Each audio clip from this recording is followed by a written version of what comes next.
Bismillah ar-Rahman ar-Rahim, the Christians use this idiom, Bayni Yaday. It's mentioned throughout the Quran, and the literal meaning of this is between their hands. Okay, but they fail to recognize that it's actually an idiom for what came before. So if we see an example in the Quran here, it says, "He is only a warner to you before the coming of a severe punishment." Bayni Yaday. So it's Bayni Yaday, the severe punishment.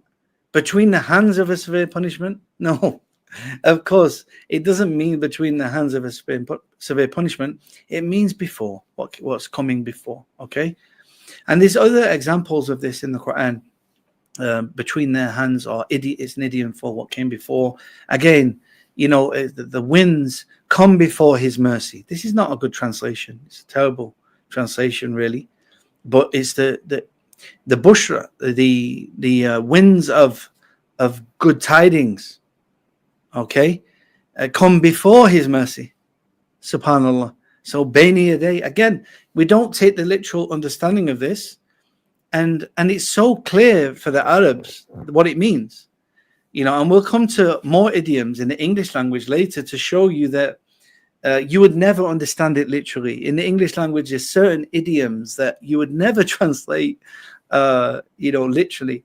So all these examples we get in the Quran, where it says it confirming Bayni Yaday, where the literal meaning is between their hands, but it doesn't mean that. It's an idiom confirming what was before it.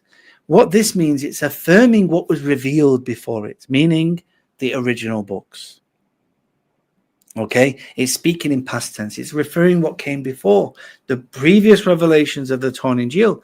And by confirming what was revealed, it again, it doesn't mean it's not abrogated, and it doesn't mean it's preserved.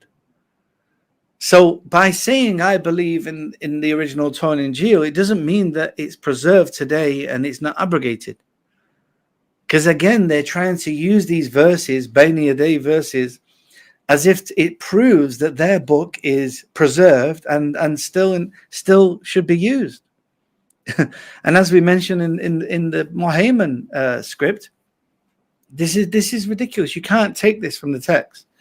So all these verses which speak about, Bayni Yaday, it's an idiom for what came before.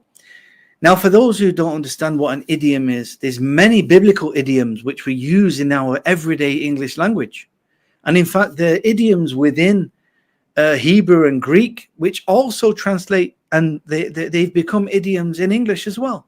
So things like turn the other cheek. What does that mean? You don't mean literally turn the other cheek, do you? You mean forgive. You know, the apple of my eye. You know, one's love. You're speaking about something you love or someone you love. You're the apple of my eye. The thorn in my side. Okay, in reference to, some of the... it makes us think about the corruption of the Bible here, because they don't all say that, all the Gospels. However, it's referring to a difficulty, the powers that be.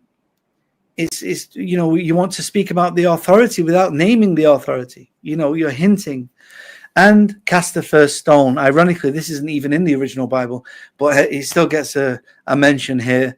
You know, it basically means don't judge others. We all know that famous story. He is without sin, cast the first stone. It's not even in the original scriptures.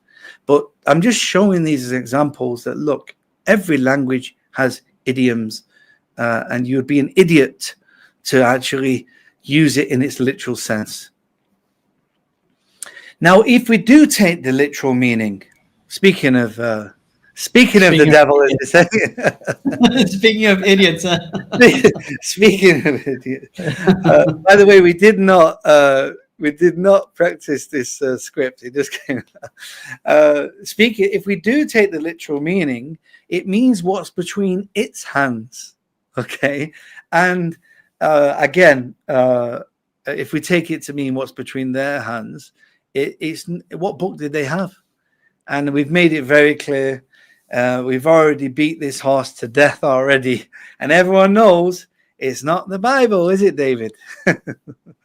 So anyway, this is just a little joke to Chris. He knows what this Islamic dilemma book is. But the point we're making here is that, look, it can't be taken in its literal sense.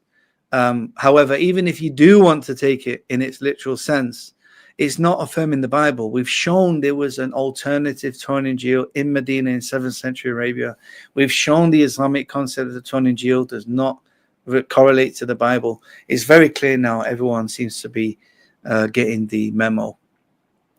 So again, but even though all these verses of what's between their hands or what's confirming what came before are not referring, it's not confirming what's with them. There are verses actually that do say it confirms what is with them.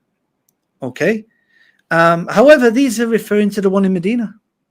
Ibn Kathir mentions that when the Prophet came to them, they wanted to contradict and dispute with him using the Torah. However, the Torah and the Quran affirmed each other.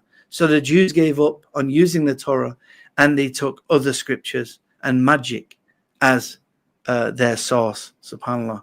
There's other verses like 291, again, confirming what is with them. This does actually say what is with them.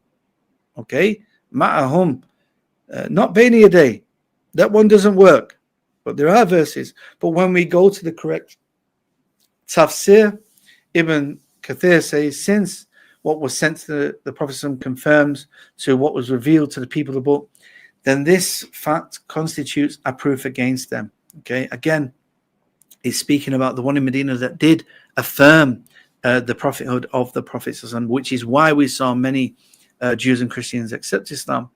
Also, indahum, okay, it's confirming what is with them in the Torah and Injeel, which is again the initial audience is the ones in Medina, and finally these 241, where it says, "Believe in what I have sent down, which is confirming, which is with you." Ibn Kathir says this is specific to the people of the book that were in Medina. SubhanAllah. So again, their whole concept of trying to prove their books, the justification of their books through Bayni Yaday, as if it's what's between their hands, and they're saying it's what's between all Christians' hands, is ridiculous concept. There are a few verses that do confirm what is with the people of the book in Medina, but this is not regarding the Bayni Yaday verses, and it's specific to the Jews and Christians at that time.